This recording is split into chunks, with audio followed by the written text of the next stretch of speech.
Suspense.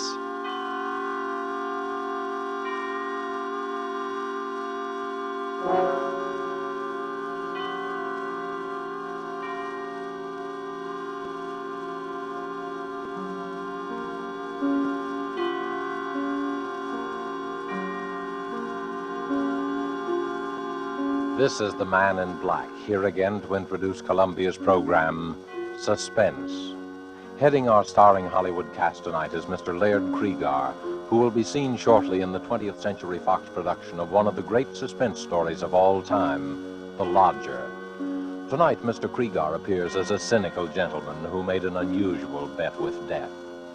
With Mr. Cregar as a cast of the screen's most distinguished and characteristic players, Miss Helen Vinson, Mr. Walter Kingsford, Mr. George Couloris, Mr. Harold Huber, and Mr. Ian Wolfe, here to bring us the suspense play called The Last Letter of Dr. Bronson. And so with the performance of Laird Cregar as he writes for us this last letter of Dr. Bronson, and with the performances of, in the order of their appearance, Walter Kingsford, Ian Wolfe, Harold Huber, Helen Vinson, and George Couloris, we again hope to keep you in Suspense.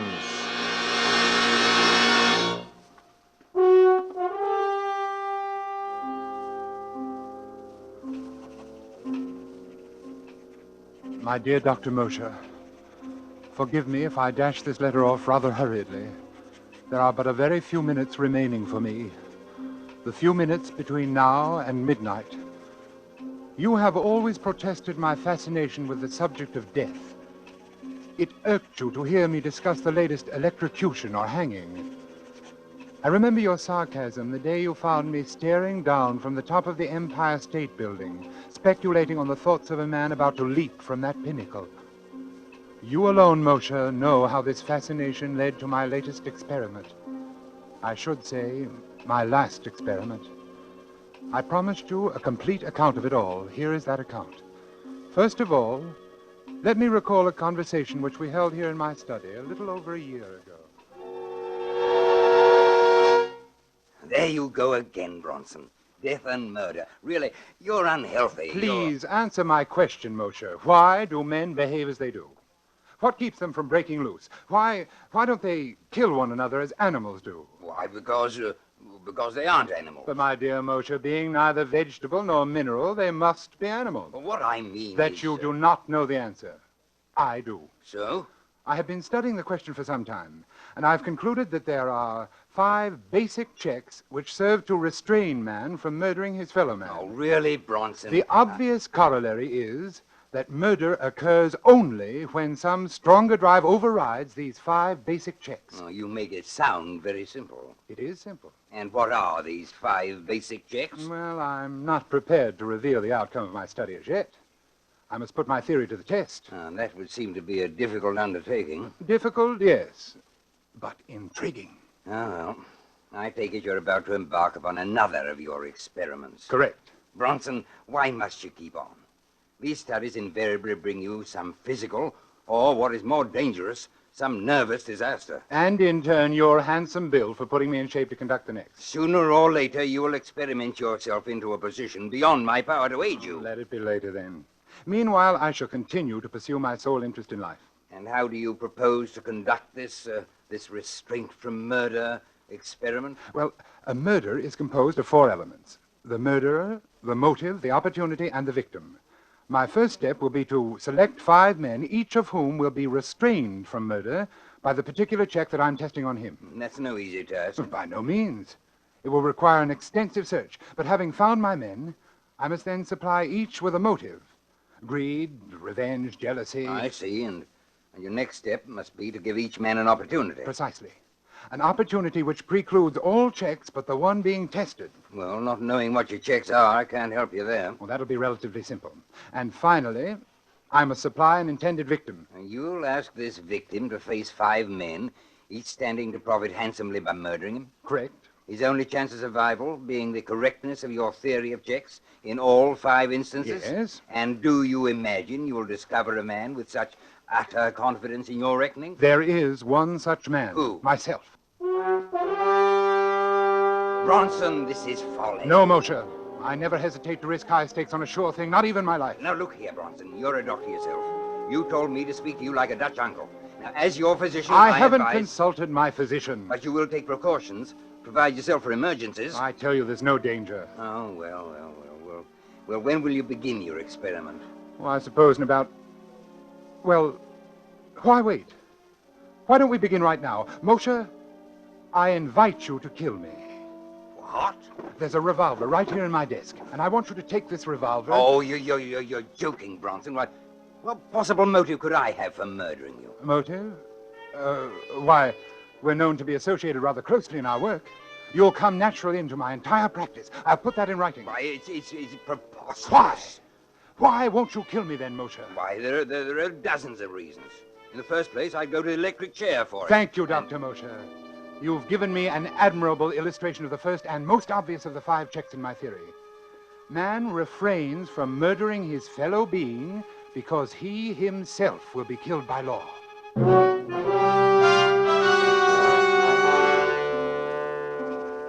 Remember, Moshe? Remember how it began? That was more than a year ago. Yes, I've spent more than a year in selecting my other 4 subjects, because the checks I wanted them to prove were not so simple. In selecting my people, it was necessary that I cultivate the friendship of each, so that when the time should come to confront him with my proposition, I should be certain of how he would act.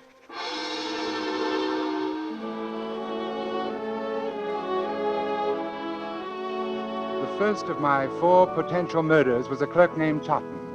Totten was badly in debt, his wife in the hospital about to undergo an expensive operation, and he was a deeply religious man.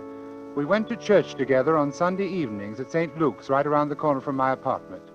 One Sunday evening after the service, I asked him to come to my apartment, and we talked as we walked along. You know, Dr. Bronson, I was talking about you to my wife the other day, before they took her to the hospital. I was saying what a great comfort it was to be with you these Sunday nights. Now, come, Mr. Totten, you embarrass me. No, I mean it. In the world today, too many people seem to feel that they no longer need their God. Yes, but their lives are void of the great thing you have in your faith. The church is a great comfort to me, and I do need something to cling to in times like these. Mr. Totten, you could make rather good use of $5,000, couldn't you? It isn't like you to make fun of my poverty. No, I'm quite sincere. You know what even $100 would mean to me, and at present more than ever. Yes, with your wife's Oh, misfortune. isn't this your apartment we're passing? Oh, I want to go in the side way. We shall be unobserved. Unobserved. Oh, you'll understand presently.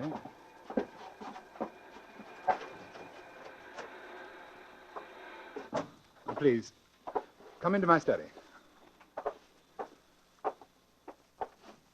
Here we are. And now if you'll take this chair opposite my desk. Thank you. Mr. Totten, you said that even $100 would be a great help to you. Here in my desk, I have this package containing $5,000. Well, what could I do for you that would be worth all that money? Let me explain.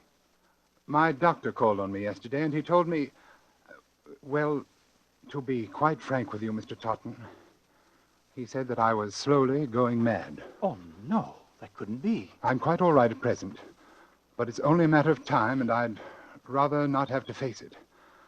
I believe you can understand that. But there must be something you can do, knowing in advance. There is, and I want you to help me. I don't understand. Put on these gloves. Take them. But why? As soon as you have them on, I shall hand you this paper knife. Notice how very sharp it is. I grip it firmly, thus, and clearly impress my fingerprints on the handle. Finally, here on the desk, I am leaving this note, explaining that I have committed suicide. Suicide? When the knife is in your hand, I want you to drive it into my heart. Then you may leave by the same way we came in. You will be quite unnoticed, and with the $5,000 in your pocket. You can't mean this. But I do. You see, I don't have the nerve to... Well, I can't quite make the final move myself. You would greatly oblige me. And with the $5,000, you will be able to give your wife the treatment she needs. What do you say? You can't die yet. You're not ready. Would you have me wait until I've gone mad? You can't take the matter of life and death into your own hands. I am not asking you to pass judgment upon my actions. Whether I wish to live or die is my own concern, and my mind is resolved. Is that clear? I'm sorry for you. I'm merely asking you to do something for which I will pay you very well. You will, of course, be killing me. But if you could realize what life would be like for me otherwise, I'm very sorry, but I can't oblige you.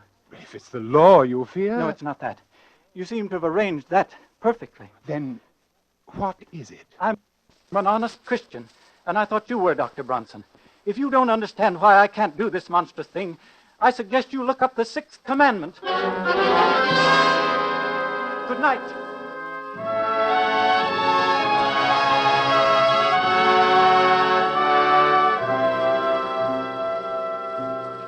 So, Moshe, my second point was proved. Man refrains from killing because it is against his religious principles. The hands of the clock now read 15 minutes to midnight. 1/4 of an hour in which to complete this report. My third proposition called for an entirely different sort of man. In fact, the very reverse of Tartan. A man who believed neither in heaven nor hell, and also a man of little intelligence.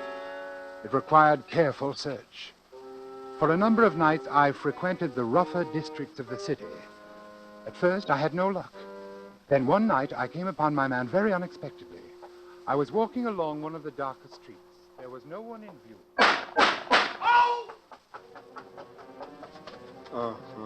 He was slumped down beside an ash can.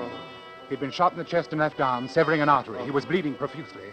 I tore off his shirt and made a tourniquet for his arm. Oddly, no one came into the alley to investigate. Never mind me. Get away. Was this a gang shooting? What do you think? I think you're going to the hospital. No. They'll blab to the cops. Come on, I'll help you to your feet. I ain't going. You'll die, man, if you're not treated quickly. I ain't going, I tell you. No cops gonna... No cops. They ain't gonna...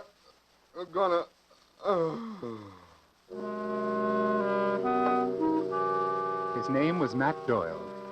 I visited Doyle in the hospital almost every day. Several months later, I decided to put him to the test. I found Doyle in one of his hangouts and brought him to my apartment. Hey, this sure is a fancy roost you got yourself, Doc. I find it very pleasant. Have a cigarette? Thanks. Doyle, how many men have you killed? That's all right, Doyle. I understand. Now, suppose we get down to business. Yeah. I've been wondering what you want me for. I want you to do something for me, and I'm going to give you $5,000 to do it. Will you do what I ask you? For $5,000. Spill it. I want you to put on these gloves so there won't be any fingerprints. Then I'm going to hand you this knife, and you're going to kill me with it. Huh? I've arranged everything so it will appear to be suicide. You nuts. Not yet, but I will be before very long. That's why I want to die. All you have to do is stab me and slip out with this $5,000. Is this on the level? Absolutely. This wad of dough is mine if I kill you? That's right. And nobody will know I done it? No one. These gloves is kind of big for me. That's all right. They'll do. Yeah. Yeah, want me to put on the other one? It's safer. Yeah, I guess it is. Gee, What is it? I was just thinking. $5,000. Oh, the boss has got to pay me more next. I mean, I never got... I'll skip it. I want you to understand exactly what you're doing, Doyle. Without any justifiable cause, merely for the sake of money, you are going to murder me. You understand that? Yeah. You've been hired to do this before? Yeah. I suppose it don't hurt to talk about it now that you're But gonna... you've never killed a friend, have you? Yeah, I have. Anyway, they was my pals till they got in the boss's way, but when the bosses say slip it to a Matt, then they was just another job to me. But there's a little difference in this case, Doyle. I saved your life. Yeah. I don't know. What? I don't know. Nope, I can't do it. But I thought you said that Yeah, you... take these gloves. Afraid of the law? No, What's the matter, then? Is it because I'm your friend? that's more than that. I can't bump you off, even if you want it. It would be an act of true friendship. I ain't so sure. When a cat has fits, you put it out of its misery, don't you? That's what I want. Oblivion. Peace. Sorry, Doc, I ain't the guy. It's like you said. You saved my life, so that's that. I'm sorry. I wish you could help me. Oh, me too, but not that. Now, if you got some other punk you want took care of... There's no one. Thanks just the same. Oh, don't mention it.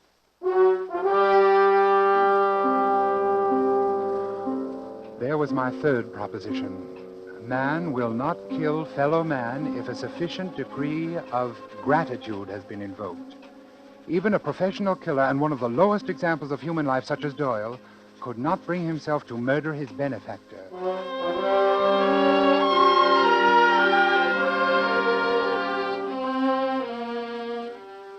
My next subject was altogether different in temperament. With Judith Ainsley, I used a special technique. I first encountered Judith Ainsley when I operated on Barrett Sheffield, the actor. You will recall that Sheffield was brought to the hospital with a lung abscess. As I prepared to do the rib resection, I noticed that the nurse standing beside me was greatly agitated. Retractors, Doctor. Thank you. Doctor, do you think this is advisable? What? His dyspnea is more pronounced. Listen. Miss Ainsley, another hemostat, please. But he's getting blue. Doctor, do you think you really should? He's cyanotic. Miss Ainsley. I'm sorry, Doctor, but if... Doctor. Quickly, caffeine. Quickly!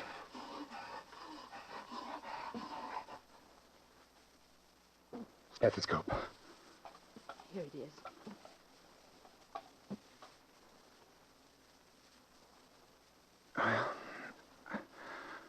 That's that. Yes, that's that. Miss Ainsley, what's the matter with you? You've been acting strangely all through this operation. You killed him.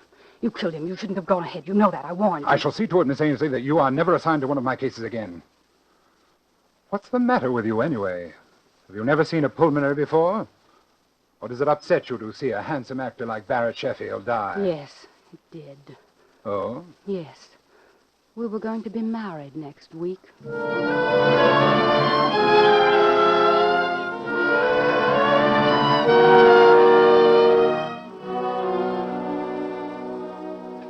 If I ever saw hate, cold, undying hate, it was in that girl's eyes as she turned and left the operating room that day. I had made the most implacable enemy of my life.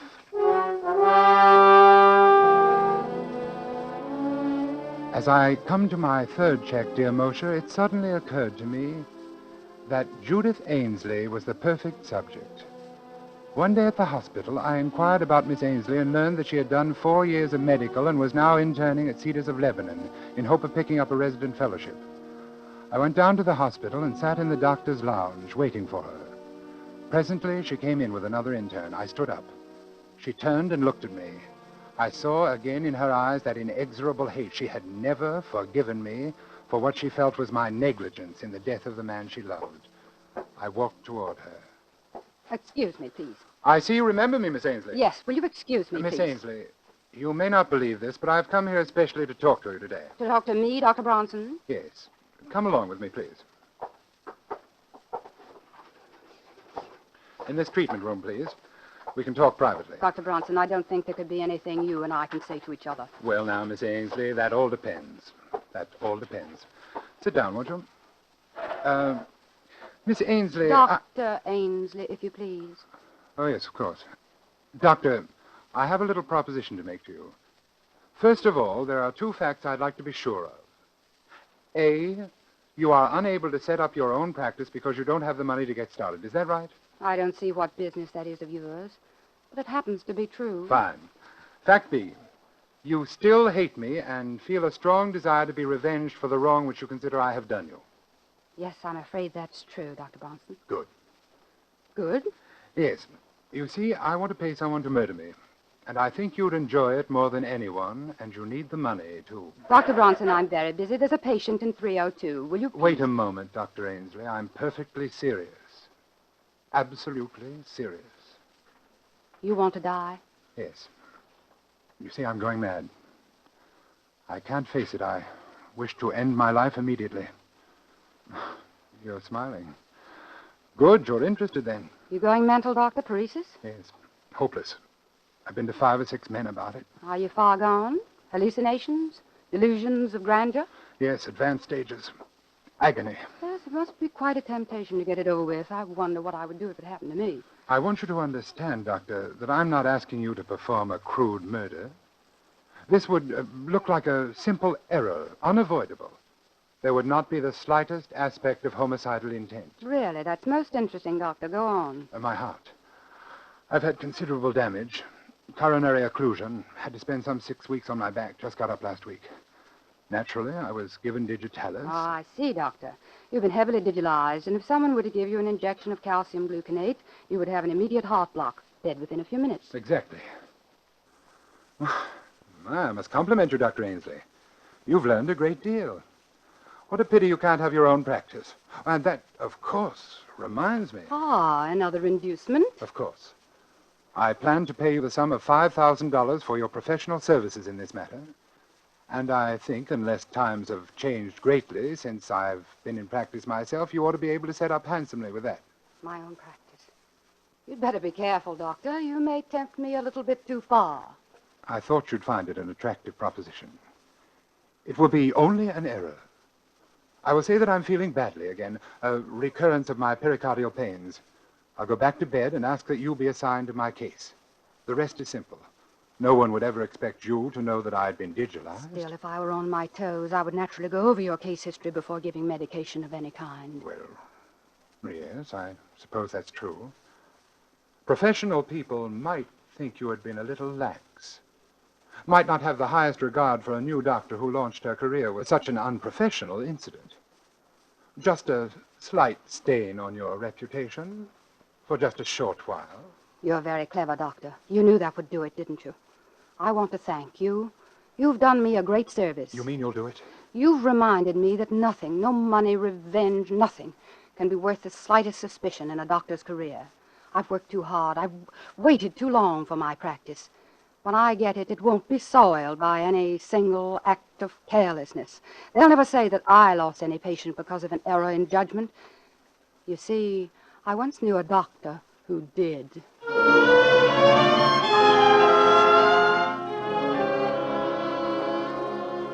There, Moshe, is my fourth check. Man, or in this case, woman, refrains from killing because of the fear of loss of reputation. Now I come to the testing of my fifth subject. A man who would not murder because he couldn't bear the sight of blood, much less the responsibility for shedding it. Laderne was my man, and I found him shortly after my search began. On that day, I saw him turn a ghastly white as a fast-moving car almost ran over a small dog which had run into the street. It wasn't a particularly frightening sight, but Laderne clutched at his throat and fell in a dead faint. I, of course, made it my business to become acquainted with him. I hadn't seen him for more than 4 months, until tonight. He's changed, I noticed, as he took his place at my desk. He's thinner. His dark eyes seem blacker than ever. Laderne, I want you to do me a favor. It's a little peculiar, but I'm perfectly sincere about it. Well? Circumstances require that my life be ended, but I can't quite reach the point to kill myself. I've arranged everything necessary to give the appearance of suicide. Here is the farewell note which I have written. I see. And here is the knife with which, apparently, I shall have killed myself. Notice I am carefully putting my fingerprints on it. Yes. Here are the gloves for you to wear. And here is $5,000 for you if you will drive this knife into my heart. What do you say? You've arranged everything? Everything. No one knows I'm here? No one? And you want me to kill you? Yes. Of course, it will be a bit messy. When a person is stabbed, his blood usually splurts out. But if you keep to one side, I don't think much will get on you. Why do you want to die? My doctor says that I'm going insane and that I haven't got much longer. That's strange. About going mad? About him saying that you're going mad. Oh, yes. It was a shock. No, I don't mean that. What do you mean? That's the same thing they told me. Oh, that's strange. They what? They told me over a year ago that I was going mad. I only laughed at them. Over a year? Have you noticed any change? Not much, at least no change for the worse. Oh, that's good. In fact, I'm really much better. I've been having fewer and fewer of those sick spells. You remember how I was the day that dog was almost run over? You've gotten over those sick spells? Haven't had one in 3 months. Then there isn't any check. Check? What check? Nothing. Oh. Well, This is going to be a pretty messy business. We might as well get it over with. Nice gloves you've got here. Nice and smooth on my hand. Then you're going through with it? Yes, can't let you down. Oh, never mind the knife. I've got my gun right here. Look, 38. Beauty, isn't it? Yes. Then, if you'll give me back the knife... No, I'll keep it for you. Yeah, I've used this gun a lot in the past 3 months. I've bumped off about 50 dogs. You've done what? Bronson, it's very interesting. I do it after midnight. It's fun watching the dogs. You have to know just where to hit them. And it kills them instantly. But the noise in here, aren't you afraid that somebody will... A silencer, look. I don't like to wake people up when I kill their mutts. But they'll find the bullet.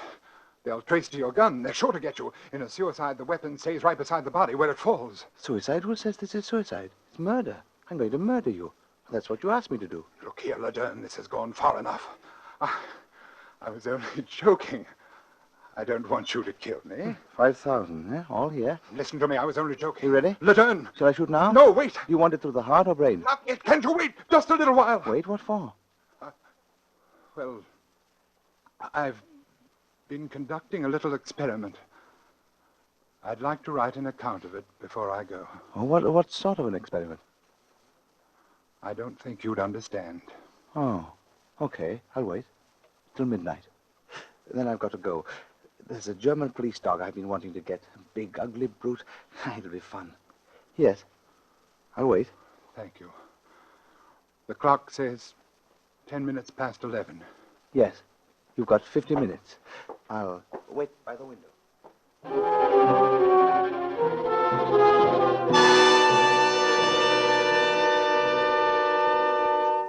And so, Moshe, my experiment has ended. As you predicted, I have finally placed myself in a position beyond your power to aid. Strange, isn't it? But the one thing I didn't count on was the choosing of a subject who would not respond to my checks, who in fact had no checks at all, for insanity knows no restraint. Bronson, midnight. Oh, yes, Ledern, I'm hurrying. He is still at the window, and he is sure to shoot me. There is nothing I can do to say or stop him. I know that. I'm beginning to understand exactly what is going on in his twisted mind. I wonder why. Now I shall sign my name for the last time and lay down my pen. Then I shall look up and say, "All right, Ledern." All right, Ledern.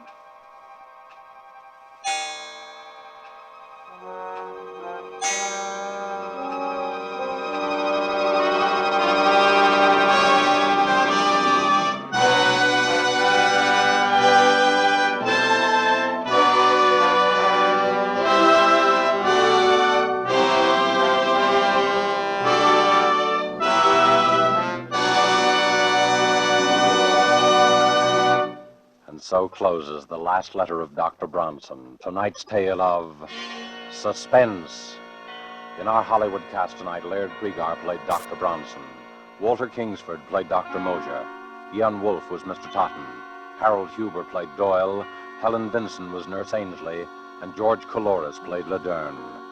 This is your narrator, the Man in Black, who conveys to you Columbia's invitation to spend this half hour in suspense with us again next week, when Robert Young will star in an adaptation of a story by James Thurber called A Friend to Alexander.